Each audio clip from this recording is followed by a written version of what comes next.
Hello, my name is Michael. In 1979, I killed myself. No, I'm not proud of it, but it's a lesson. I committed suicide. I came back. A lot of things happened while I was gone. I was pronounced dead on arrival by the police, and I have a lot to tell, and it's going to take more than one part. The things I have to say have never been said before. Not that I've ever heard or read about. Maybe they have, maybe they haven't, but I haven't run into it. First off, I was married. My wife had said she was going to leave me, and I was 18 years old, and I took a whole strip of Thorazine. I chewed them up. I drank a six-pack of Budweiser down with them, and by the time the police got there, I was pronounced dead on arrival. Okay, so what happens when you die? Here's what happens first. You will be in a dark place. There will be a white light. You'll see it. It looks distant, so it gives you the impression that it's a tunnel.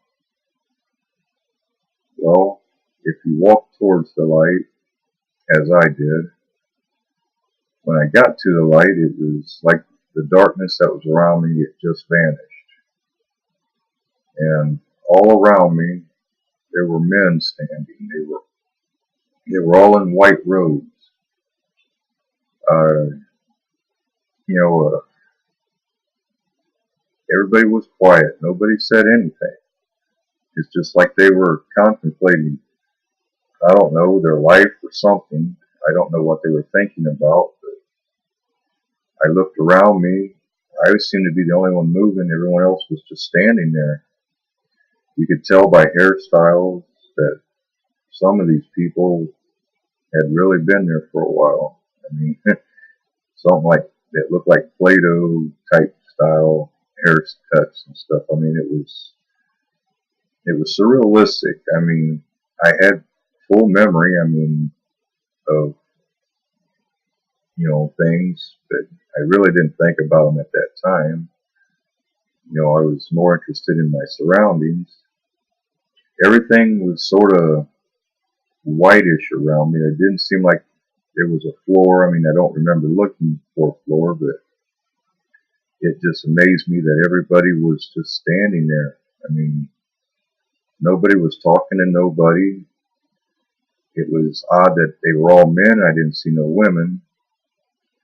Well, I said something to one of the men, and he shook my hand, and he just smiled. I mean, it was like he had been asleep, but fully awake, you know.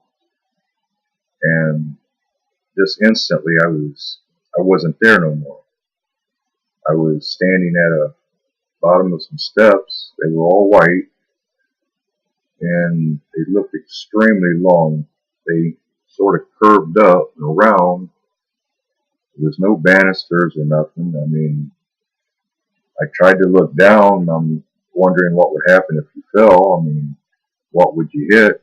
I didn't see nothing. But what I did see was at the top of the stairs, which there was just so many steps. I don't know how many there was, but there was a long white wall as far as you could see. Going left and right, you just couldn't never see the end. There was no towers or nothing on it. Uh, so I walked up the steps. I mean, what else is there to do? I mean, didn't seem to be nothing behind me or nothing to either side of me. Uh, I remember it only took 3 steps. I went up 3 steps, and I was at the top of the stairs in a big arch. There was people there. I mean, I seen a woman standing by what would be an angel. I mean, it was a woman angel. I was expecting from the Bible and church and stuff that there would be a guy there. But there wasn't. There was a woman, and she was talking to another woman, and I would say the distance from us looked like about, I don't know, 15, 20 feet maybe. And I remember when the woman left, she just went down one way and just like vaporized. I don't even know where she went. And the angel looked up at me and she said, "Michael, you're not supposed to be here yet." And I said, "I'm fine." Now we're saying this while I'm standing up against the wall. I said, "I'm fine right here." I mean, there was no feeling of hunger, or there was no pain, there was no sadness. There was nothing that would be negative towards feeling. It was just like a contentment. I mean, just like at that point, it wasn't like happiness or sad. There was no sadness. There was no thoughts of missing anybody. I That was what was weird, because that's the first thing you would think, you'd be missing people. But I don't know. Maybe there's just no way to have bad thoughts in heaven. I mean, I was only at the entrance. There's not like a gate. There was no gate. If there was a gate, maybe that's what was beyond from where I was standing. But the next thing I knew, there was an angel that was standing beside me. It was another woman. And she looked at me and she said, "Michael, you're not supposed to be here." I mean, she forgot the yet part like the other woman had said, so it made me a bit nervous and maybe a little panicky. And I told her, I said, "I don't want to go to hell."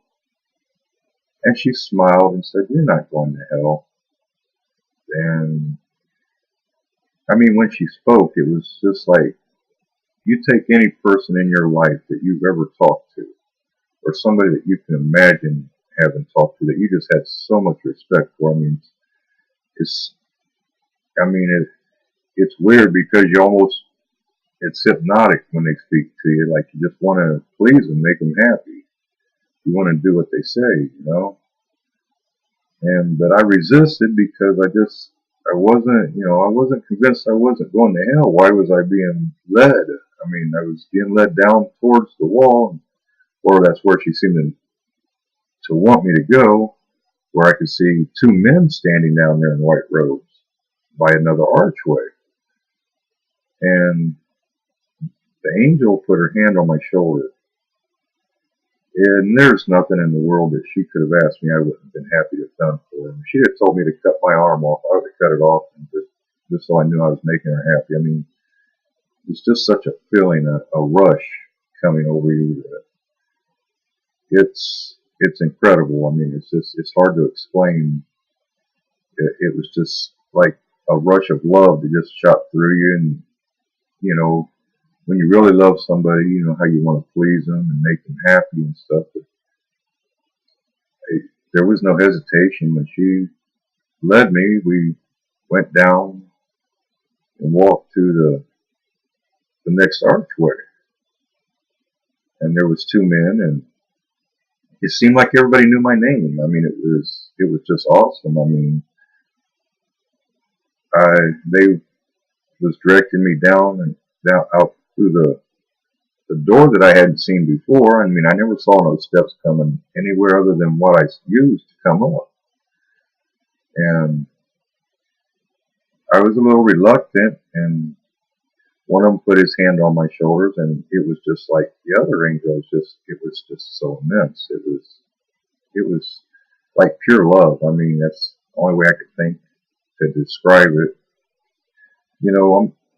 I'll stop here for this part on my journey because it gets more intense. But I want to just make you understand, when you're in heaven, there's no bad feelings. There's no ill thoughts. There's no hunger. There's no desire for anything physical that exists in this life. I mean, it's important that people understand that. I mean, the mortal people will miss you. I mean, but you don't have feelings like that.